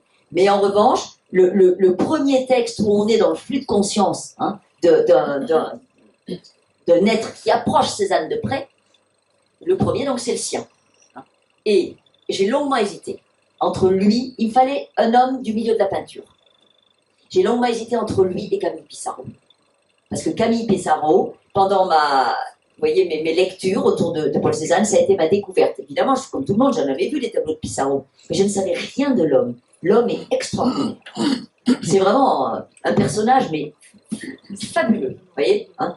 Mais justement, j'ai envie de vous dire, il est trop bon, il est trop généreux, il est trop lumineux, vous voyez. Il m'en fallait un plus tordu, plus retors. Et alors là, le docteur Gachet, waouh. Le docteur Gachet, je ne sais pas si vous avez vu l'exposition Van Gogh, et ce que Van Gogh écrit, hein, au sujet du docteur Gachet, comment il le sent proche de lui, vous voyez, hein, y compris dans son trouble. Hein. On sent que le docteur Gachet est un être hanté par la peinture, hein, par le désir d'être ce qu'il sait qu'il ne sera jamais, c'est-à-dire lui-même un grand peintre. Hein. C'est une douleur qui est plantée dans sa vie comme un couteau. C'est fascinant. Moi, vraiment, le Gachet, je l'attrape à cet endroit-là, vous voyez. Hein. Et il accueille, hein, là je n'invente rien, hein, il accueille Pissarro et Cézanne pendant toute l'année 1873. Hein. Cézanne passe presque toute l'année dans les environs d'Auvers, peint énormément avec Pissarro, hein, et ils vont faire de la gravure chez le docteur Gachet qui s'est installé tout récemment, hein, s'est installé l'année précédente. Hein. Et le docteur Gachet vivra presque 20 ans plus tard sa grande apothéose avec Van Gogh. Hein. Mais toute la peinture de l'époque lui est passée entre les mains. Voilà. Et donc, je commence avec lui et les prémices de sa douleur. Parce que 20 ans plus tard, ou presque 20 ans plus tard, quand il sera au moment, hein, donc de cet été fatidique, de vivre cet été fatidique avec Van Gogh, j'ai presque envie de vous dire, sa douleur aura beaucoup avancé son être avant lui. Et ça se voit dans le portrait. Quand vous entrez dans l'exposition Van Gogh, là, le portrait qui est à Orsay aussi, hein, portrait, comment dire, écorché, voilà, du docteur Gachet. Quand je l'ai revu, là, j'ai vu plusieurs fois cette exposition, quand je l'ai revu chaque fois, je l'ai mieux vu, je crois, parce que j'ai essayé d'entrer un peu, hein, dans une forme de, non pas d'intimité, mais d'approcher un peu ce docteur Gachet. Étant bien entendu qu'il avait probablement senti à quel point Cézanne était un être douloureux et insaisissable. Parfois même intouchable. Au sens propre, on ne peut pas le toucher. Il y y a beaucoup de textes de la littérature, comme par exemple les Métamorphoses d'Ovide ou le poème de Baudelaire sur l'étranger, vous savez, les merveilleux nuages, qui rentrent dans le récit et dont vous dites qu'ils font eux aussi peinture. Et je me dirige vers le sous-bois, qui est la partie suivante, pour vous interroger justement sur cette question, la question musicale que vous abordez à propos de Boulez et à propos des variations. Moi, j'aimerais bien qu'on mette en rapport le fait que Boulez donc, travaille par fragments, enfin, vous interrogez beaucoup sur le fragment. La variation, bah, on sait ce que c'est, on part d'un thème et puis on brode, enfin, on varie dessus et généralement on termine en reprenant le thème du début. Alors cette forme musicale dont vous dites, enfin d'ailleurs sur le fragment vous dites la partie appelle le tout. Voilà. C'est optimiste, hein. Voilà. La partie appelle le tout. Et j'aurais une autre question sur la musique tout à l'heure, mais si vous voulez. Mais si vous voulez, moi, comment dire, j'emploie le mot variation, je voudrais l'employer au sens, voilà, des variations Goldberg, mais bon, n'est pas qui veut, hein. Moi je me contente de les écouter d'une manière très, très empirique, je n'ai aucune culture musicale, aucune pratique non plus. Donc, ce que j'entends par là, c'est que on a une quête, on a un désir, on a une attente, c'est d'approcher la peinture. J'ai cette quête, ce désir et cette attente, d'approcher la peinture telle qu'elle s'incarne dans le corps de Cézanne au travail, et je vais déployer autour de ce désir, de cette quête, je vais déployer ce que j'appelle des variations. Donc, soit à l'intérieur des ruminations des 5 personnages dont il a été question, et encore une fois, j'ai eu du mal à faire mon choix.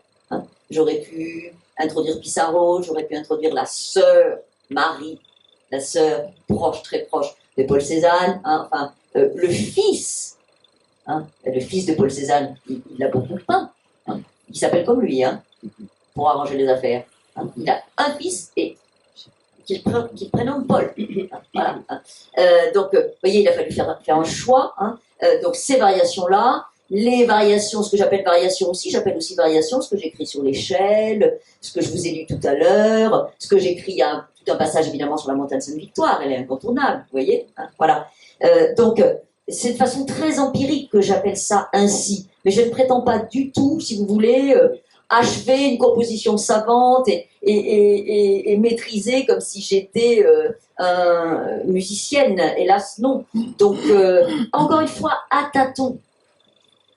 Alors, cette question musicale de la variation, ça m'a fait penser, enfin, vous en parlez d'ailleurs dans le même chapitre, à la question de la vocation chez Cézanne, qui vient contrarier les père, évidemment. Et la vocation, finalement, ça n'est pas loin de la vocalisation, et qui est particulièrement... C'est être appelé. La vocation, c'est ce qui nous appelle. Et qui est frappante justement dans cette famille dont vous dites que c'est une famille de bouches cadenassées, les couleurs crient, les hommes et les femmes se taisent. C'est une famille de... Ça chante pas beaucoup alors. Oui, alors moi j'écris sur les taiseux. En effet, dans la peinture de Cézanne, je pense que j'ai commencé à en voir des tableaux de Cézanne, je devais avoir à peu près 30 ans, et ce qui m'a attrapé, c'est d'abord le paysage. Probablement parce que de façon très instinctive, j'ai senti à quel point son paysage premier, son pays premier, si vous voulez, était fiché en lui comme une écharde définitivement, et était aussi une source de merveille et d'émerveillement, les deux. Vous voyez, et bon, il semble que je suis bien placé pour savoir ce que ça donne. Voilà. Donc je pense qu'il m'a attrapé par le paysage, mais aussi par le silence, voire même la fermeture des visages sur ses portraits. Surtout Hortense. Si vous... aujourd'hui c'est facile, vous cherchez à faire défiler comme ça sur un écran les portraits d'Hortense Cézanne, vous verrez, c'est saisissant. Voilà. Parce qu'on en voit un ici, on en voit un là. Il y en a un magnifique aussi au 5e étage à Orsay. Dans la même salle dont je vous parlais tout à l'heure, il y a un petit portrait de Cézanne, d'Hortense jeune, hein, elle est totalement hermétique. Totalement. Hein. Il y a quelque chose un refus. Hein. Elle est cadenassée. Voilà. Et ça, évidemment, hein, ça va toujours beaucoup, ça va travailler. Hein. On ne vient pas, votre remarque est très pertinente, hein, on ne vient pas impunément de ce que j'appelle les steppes de silence, hein, qui sont très entassées les unes sur les autres depuis des générations, hein, dans l'extras qui est la mienne, on ne vient pas impunément de ça. Voilà, hein. Et donc, le sens, le goût du silence, je l'ai, ça m'est constitutif, je l'entends dans les portraits. Je tente de le déplier ou de le déployer ou de le donner à entendre dans ce que j'écris. Il y a beaucoup de silence dans mes livres. Des blancs, des marges, des moments où ça se tait et où les choses ne sont dites que par des gestes, hein, ou par une posture du corps, hein, ou par une notation de paysage, par exemple. Oui. Au moment où on entend une parole, oui, hein, le regard, hein, va sortir. Hein. Je vous donne les sources. Première page. Il dort sur le banc. On a le père couché sur le banc, à l'horizontale. On a la mère vissée en ligne semi-verticale. Elle ne dit rien. Il ne faut pas faire de bruit quand il dort. Hein. Et pour donner à entendre ce silence-là, son épaisseur, sa densité, sa violence extrême, hein, je fais suivre le regard de la mère, et le regard de la mère suit, passe par la fenêtre, va dans la cour, tableau. Une fenêtre, c'est rectangulaire, la cour aussi est rectangulaire. Et dans la cour, on a 3 taches de couleur, mouvantes et émouvantes, les enfants. Ça, je peux vous assurer, quand je l'écris, je le construis comme un tableau. Les 3 enfants qui sont dans la cour. Et la lumière verte de juin dans les feuilles de l'érable. Et le mouvement, puisque vous avez les 2 fillettes qui se balancent, une balançoire sur l'érable, hein, et le petit garçon qui est sur le mur à côté et qui balance ses jambes. Et les jambes du petit garçon, elles sont nues. Voilà, vous avez de la couleur. Vous avez un tableau, hein, et vous avez du silence. Voilà. Bon. C'est empirique et en même temps, quand je le fais, je sais que je le fais. L'un n'empêche pas l'autre. J'aimerais qu'on revienne à l'atelier et notamment à cette. Et ça, c'est l'atelier, hein. Oui, tout à fait. Tout à fait. Dites-moi, la partie, oui. Cette partie de l'atelier qui s'appelle l'atelier fondu et qui est tout à fait intéressante parce que cet atelier, d'abord, c'est Cézanne lui-même qui l'a conçu. Oui, tout à fait. C'est le dernier. Il se trouve que dans le livre, oui. C'est un chapitre une partie qui intervient. Au milieu, qui fond le livre, le chapitre lui-même est fondu, oui, d'ailleurs. Vous avez raison. Et je peux peut-être expliquer pourquoi fondu. Parce que ça ne va pas de soi quand on ne connaît pas l'atelier. Tout à l'heure, c'est pour pouvoir sortir les Mais je ne l'ai pas dit tout à l'heure, si, je l'ai dit. Ah, je ne crois pas. Hein, oui, oui. Non, j'ai parlé des baigneuses, mais je ne l'ai pas dit. Je vais vous expliquer pourquoi l'atelier est fondu. Peut-être que certains d'entre vous le connaissent, cet endroit. Donc, vous allez à Aix, avenue Cézanne, bus 12, arrêt Cézanne, et ça dessert donc l'atelier des Lopes, LAUVES. Hein. À l'origine, c'était la campagne. Hein. Quand Paul Cézanne achète le terrain tout à fait au début du XXe siècle, je crois en 1900, hein, ou quelque chose comme ça, et il va faire construire une maison, et à l'intérieur de cette maison, un atelier. Hein. Et ça sera achevé à l'automne 1902. Il y travaillera jusqu'à sa mort à l'automne 1906, 4 ans, c'est ce que j'ai dit, je crois, tout à l'heure. Et en effet, dans l'atelier, hein, donc il y a cette échelle qui lui sert à travailler, etc. Il y a bien sûr une grande verrière, tout ce qu'il y a dans un atelier, et il y a une fente. Imaginez, là, par exemple, vous voyez là, d'en haut jusqu'à là-haut, c'est fendu sur à peu près cette largeur-là, vous voyez, voilà, une fente. Hein, pour faire passer les grands formats. Parce que les grands formats ne passent pas par l'escalier. Ah ouais. Voilà, donc l'atelier est fendu. Et les grandes baigneuses, elles sont à Philadelphie, hein, celles-là, là. Hein. On les voit, il y a une photo très facile à trouver aussi de Paul Cézanne, c'est Émile Bernard qui l'a photographié en 1904. On voit Paul Cézanne qui pose devant les grandes baigneuses qui sont en chantier, là, et elles sont entrées et sorties par la fente. La fente, on la voit, c'est saisissant. C'est saisissant de beauté aussi, parce qu'évidemment, la lumière est derrière, voilà. Donc c'est pour ça, c'est pas moi qui invente je l'appelle l'atelier fendu, parce qu'il est fendu. Voilà. Alors, cet atelier avec cette échelle, il représente aussi, me semble-t-il, le corps souffrant de Cézanne, Bah oui.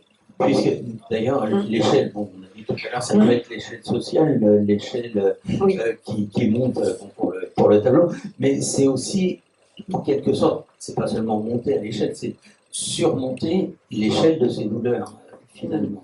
Oui, c'est vrai que l'atelier, vous voyez, alors, hélas, il faut que je fasse une restriction, c'est que l'atelier, pour l'instant, il est fermé.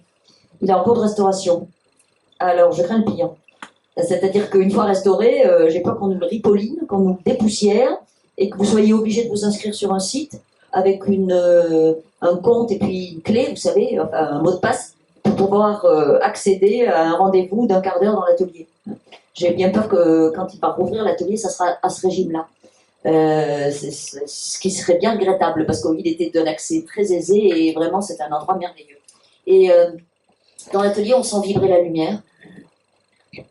Peut-être pas tout à fait la même que celle du temps de Paul Cézanne, parce que le jardin est planté de grands pins qui ont poussé. On sait par la correspondance qu'à l'époque de Paul Cézanne, dans le jardin, la végétation n'est pas haute comme ça. Vous voyez, on n'a pas ces grands pins. Et donc, la vue depuis la terrasse, le jardin, etc., était très différente parce qu'évidemment, rien n'était construit autour. On le voit, il y a une photo. On voit l'atelier, on voit la maison, vous voyez, on voit très bien que autour ça n'est pas construit. Aujourd'hui, c'est entièrement caparaçonné de résidences plus moches les unes que les autres, mais cossues, on va dire. Donc, c'est totalement urbanisé. Les pins ont poussé, donc la lumière n'est peut-être pas tout à fait la même, mais elle est quand même très vibrante, très intense. Voilà. Et vous retrouvez dans l'atelier toutes sortes d'objets qu'on connaît parce qu'on les a vus sur les tableaux de Paul Cézanne, notamment beaucoup de pièces qui sont représentées dans ces natures mortes. Voilà. Et c'est en effet, vous avez eu raison de le dire, c'est le seul atelier qu'il a conçu lui-même. Parce qu'il a toujours travaillé, il a eu des ateliers partout. Puis il a loué des cabanons, il a loué des apprentis, on lui a prêté des ateliers. J'aime bien ce détail. Le dernier été de sa vie, il fait trop chaud, il ne peut pas aller à l'atelier. Il ne peut pas physiquement, c'est pas possible. Il l'écrit à son fils, de manière très précise. Il fait une telle chaleur que c'est impossible. Donc il peint à domicile, si je puis dire. Donc dans l'appartement dans lequel il habite, dans Aix. Et il n'habite pas à la maison de l'atelier. Il s'y rend le matin, il en revient, mais il ne l'habite pas. Et dans cet appartement dans lequel il habite, il y a une chambre, un cabinet de toilette, qui sont ceux de son épouse. Mais son épouse et son fils sont très souvent à Paris. Ne vivent pas toujours là. Et bien, pendant le dernier été de sa vie, il annexe le cabinet de toilette de sa femme comme extension, vous voyez, pour travailler. Parce qu'il ne peut pas aller à l'atelier. Donc, il peint partout, tout le temps. Et celui-là, il le conçoit lui-même, cet endroit-là. C'est peut-être pour ça aussi qu'il est aussi vibrant, même s'il ne travaille que 4 années. Et ensuite, pendant 15 ans, donc il meurt en octobre 1906. Sa femme et son fils vident l'atelier, très très vite. La peinture commence à se vendre. Il n'a pas vendu grand-chose de son vivant, Cézanne. Un peu mieux que Van Gogh, mais à peine. Il est reconnu par les peintres, il n'est pas du tout reconnu par le grand public. Ensuite, ça va exploser littéralement, sa peinture et les prix de sa peinture, et sa femme et son fils vont vivre magnifiquement des fruits de ses ventes pendant son fils et ses descendants pendant très très longtemps. Et pendant 15 ans, l'atelier va rester fermé, vidé et fermé. Et ensuite, il sera racheté par un personnage assez haut en couleur qui s'appelle Monsieur Provence. C'est un pseudonyme, mais c'est quand même beau. Vous voyez, Et ensuite, je crois que ça doit être en 56 ou 57, les héritiers de Monsieur Provence ont failli vendre l'atelier, la maison, le terrain, à des promoteurs qui auraient tout démoli. C'est une fondation américaine qui a racheté. pour sauver l'atelier. Hein. Parce que si vous regardez dans les expositions de Paul Cézanne, il y a énormément de tableaux aux États-Unis. Hein. Les Américains ont massivement acheté. Hein. Et en l'occurrence, ce sont eux. Hein. Et ensuite, ils ont cédé la maison hein, à enfin, une association. Et je pense que la municipalité a quelque chose à y voir aujourd'hui. Hein. Mais ce sont les Américains qui ont sauvé l'atelier des Louvres des promoteurs. C'est l'histoire. L'histoire de la maison en elle-même est passionnante. Et si le Jas de Bouffon rouvre comme c'est prévu, hein, alors là, vous verrez, c'est un royaume. C'était la petite propriété de campagne. Elle est aujourd'hui engluée dans la zone périphérique d'Aix. Hein, mais c'était la propriété de campagne qu'avait acheté le père, hein, Louis-Auguste Cézanne. Parce que quand on avait, comme lui, hein, gagné beaucoup d'argent, d'abord dans le commerce et ensuite dans la banque, hein, le père de Paul Cézanne, c'était vraiment ce qu'on appelle un homo novus, hein, qui s'était fait lui-même, il avait fait une fortune. Hein. Et bien, pour se plier aux usages bourgeois hein, d'Aix, hein, on achetait une maison de campagne. Hein. Et pendant les plus fortes chaleurs, on allait à la campagne. Hein. La campagne, encore une fois, c'est tout proche. Hein. Et le Jas de Bouffon, c'est une propriété absolument magnifique. Et le père de Paul Cézanne, c'est un personnage passionnant. Hein. Louis-Auguste, un vieux de la vieille, hein, un type tout à fait étonnant, hein, un carabiné, vous voyez. Hein. Eh bien, lui, évidemment, hein, il n'a pas le fils qu'il voulait. Hein. C'est pas ce fils-là qu'il voulait. Hein. Lui, il voulait un fils pour continuer la banque. Hein. Bon, il a que celui-là. Il a 2 filles, ce ne sont que des filles. Hein. Même s'il dit hein, que sa fille, Marie, aurait fait une excellente banquière, mais c'est une fille. Hein. Et à cette époque-là, ça ne pardonne pas. Hein. Voilà. Et il dit que son fils finira bouffé par la peinture et sa fille par les jésuites. Hein. Parce que Marie, elle est très très pieuse. Très très pieuse. Hein. Et il est vent debout hein, au départ, ce père, hein, contre la vocation de ce fils. D'abord parce qu'il ne comprend rien. Hein. Ça le dépasse complètement. Et puis surtout parce qu'il a peur du déclassement social. Il sait d'où il vient, lui. Hein. Il l'a dans le dos, le vertige. Hein. Donc, il n'est pas adossé à des générations de haute bourgeoisie. Hein, voyez hein. Donc, il n'a pas du tout envie que ça dégringole. C'est fragile. Hein.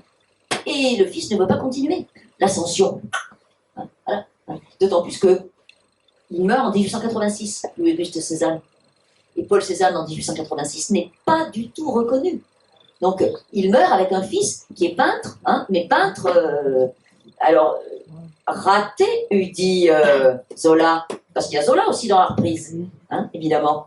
On ne peut pas faire l'économie de Zola. Hein. Et ce père, le même, donc, il achète le Jas. Et ça fait un terrain d'entente avec le fils.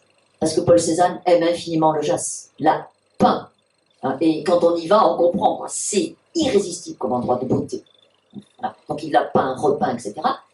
Et quand Louis-Auguste Cézanne, en 1881, fait refaire la toiture du Jas de Bouffon, hein, il fait surélever la toiture et il crée un atelier pour son fils. Vous voyez hein. Donc, la peinture, il ne comprend rien à la peinture de son fils. Il voudrait que son fils soit autre que ce qu'il est, mais en même temps, il fait faire un atelier. Hein, 1881. Vous voyez hein. Et il meurt en 1886. Voilà. Et il finira par accepter, par se résigner à accepter cette Hortense, hein, c'est-à-dire cette concubine, hein, qui ne convient pas du tout. Hein, c'est pas la belle fille qu'on avait rêvée. Hein. Et puis en plus, ils ont un fils hors mariage. Donc ça va pas du tout. La mère et la sœur le savent, le père ne le sait pas. Vous voyez le petit mensonge en famille là hein, ambiance. Hein, d'autant plus que c'est le père qui paye, hein, qui sert une rente au fils. Alors c'est ubuesque comme...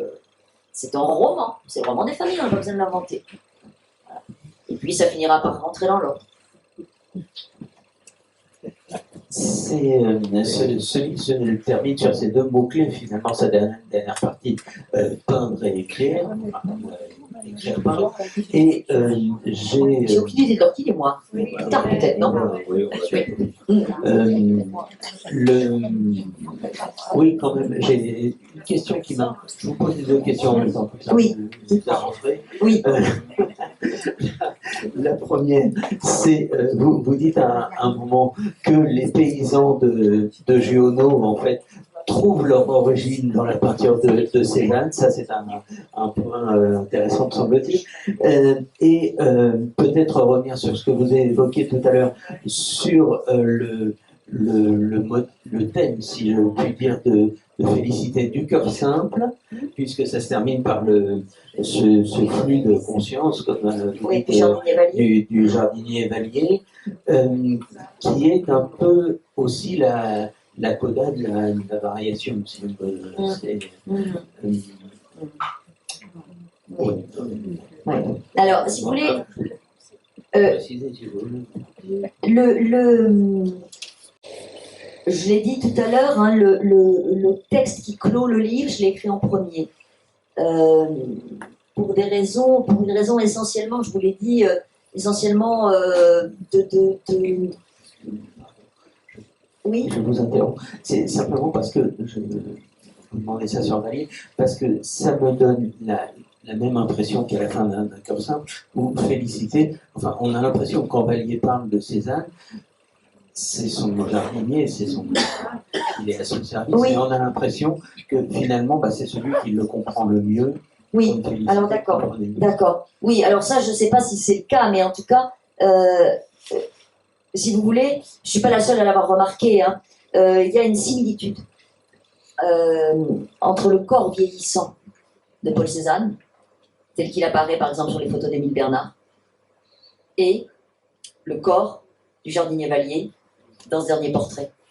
Comme si d'une certaine façon c'était aussi un autoportrait. Et c'est une manière de clore un cycle qui est le cycle vital. Puisqu'on sait de surcroît que le tableau qu'il a achevé et que c'est le dernier auquel Cézanne a travaillé avant de mourir. Hein.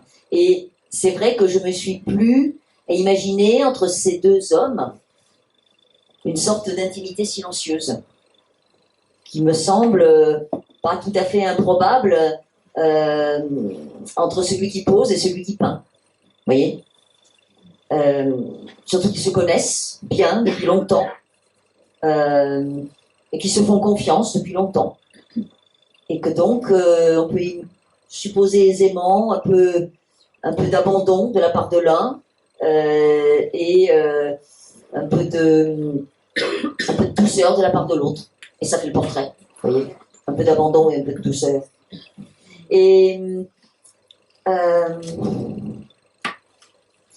en fait, le lien pour moi entre le jardinier Valier et la félicité d'un cœur simple, il est à la fois très lié au fait que je voue une grande dévotion à ses œuvres ultimes, vous voyez, et très nues, voilà, à l'os, hein, que serait un cœur simple d'un côté et le portrait du jardinier Valier de l'autre, et au fait aussi que il ne faut pas être grand clair pour les rapprocher sociologiquement, je l'ai dit tout à l'heure, hein, ils sont de la même tribu, hein, et de la même tribu aussi que Joseph qui est ouvrier agricole. Voilà. Et c'est pas un hasard du tout si j'ai placé la citation de Cézanne à l'exergue de Joseph. Vous voyez, hein, voilà. Et si Joseph est écrit entièrement en écho et avec pour filigrane, en échoaille avec pour filigrane, le cœur simple de Flaubert. Il y a des, si on n'a pas de familiarité avec Flaubert, on ne le voit pas, mais si on en a, on voit immédiatement partout miroiter comme ça, vous voyez, des éclats de Flaubert dans le Joseph. Voilà. Donc c'est une manière de travailler par innutrition, vous voyez, hein, parce qu'on est nourri par nos lectures, on est traversé par nos lectures, et puis par nos peintures aussi, vous voyez. Au fond, quand on a, comme c'est mon cas, la chance d'avoir une certaine familiarité longue maintenant, je trouve que c'est un des rares avantages collatéraux du fait de prendre de l'âge, eh bien, on se sent comme ça, vous voyez, comme enveloppé, hein, et caressé, et porté, et nourri de l'intérieur par, par la littérature, par la musique, par la peinture. Et au fond, les textes que j'écris voudraient participer de ce mouvement-là, vous voyez, de cet élan-là, voilà, qui n'est pas du tout de l'ordre de références culturelles qu'on porterait en bandoulière, vous voyez. C'est de l'ordre de l'innutrition, de la nourriture intime. Voilà. Et c'est pour ça que ces livres-là, ces textes-là, ça, par exemple, là-dedans, il y a des choses, il y a des éléments extrêmement autobiographiques. Vous voyez, hein, l'intime, ce qu'on appelle l'intime, ça ne vaut que si ça peut se partager sans être déployé de façon obscène. Hein. Et des éléments qui relèvent d'un rapport intime à la peinture, à la littérature, à la lumière, au vent, au silence, à l'absence, à l'approche de la mort. Et il y en a là, comme dans tous mes livres, il y en a là aussi, ni plus ni moins. Toute dernière question pour se diriger vers la conclusion, si vous voulez. D'abord, il y a quelque chose qui m'intrigue, vous dites de Vallier qu'il avait un frère il vient de Croisset et que son frère s'appelle Gustave. Alors je pense oui, que je c'est un peu m'amuse, du roman. bien sûr, je fais exprès. C'est complètement du roman. Hein. Alors, pour Jardinier-Vallier, on n'a aucune source. Autant, si vous voulez, Hortense, l'épouse, par exemple, hein, évidemment que des chercheurs sont allés voir où elle était née, d'où elle sortait, etc., évidemment. Mais Jardinier-Vallier, on n'a rien, j'invente tout. Hein. Je lui invente un service militaire, c'est pas difficile. On est à l'époque où on tire un numéro, on tire au sort. Hein. Lui, il a tiré un mauvais numéro, le Jardinier-Vallier. Personne lui a acheté un homme, il est parti. Paul Cézanne tire un mauvais numéro, son père lui achète un homme, il part pas au service militaire. Voilà, vous voyez, je l'invente pas. Ça, j'invente pas le système du service militaire. J'invente que le Jardinier-Vallier va à Limoges. Hein. Bon, ça lui va bien, lui, le service militaire. Sauf qu'il trouve que la lumière, c'est pas, à Limoges, c'est quand même, c'est moins lumineux qu'à Aix. Hein. C'est quand même, bon, c'est tout, quoi. Et il n'a rien d'autre à dire sur le service militaire, lui, il aime bien obéir. Ça ne le dérange pas. Hein. Et vous voyez, pour le jardinier, j'invente tout. J'invente un frère, j'invente toute une famille. Hein. Et en effet, je lui mets un frère, pourquoi je m'en priverais? À Croisset. Hein. Il s'appelle Gustave, le frère, et il est resté dans l'armée après le service militaire, puis ensuite il s'est installé à Croisset. Et Croisset, c'est le pays de Flaubert. Voilà, je te fais un petit clin d'œil. À Gustave Flaubert. Je fais ça tout le temps. Hein. Et pour ce lien entre... Ça dérange personne. Pour ce lien, pour cette boucle, à mon avis, qui est bouclée entre le premier texte et celui-ci, je voulais tout simplement vous demander si la félicité est l'aboutissement ou la raison d'être de la liturgie. Pas mal. Ah. Eh bien, moi, je vais vous dire une chose. Si la félicité était l'aboutissement de la liturgie, ça serait formidable. Il suffirait d'avoir recours à la liturgie pour obtenir la félicité. Et ça se saurait. Hein. Malheureusement, c'est un point de vue optimiste sur le monde. Bon, mais cela dit, je suis bien placé pour savoir que la répétition du rituel peut procurer de grandes satisfactions. Et au moins, ça rassure. C'est déjà ça, hein. On a moins peur. C'est pas mal. Hein. Voilà la conclusion, cher monsieur. Très bien. Merci.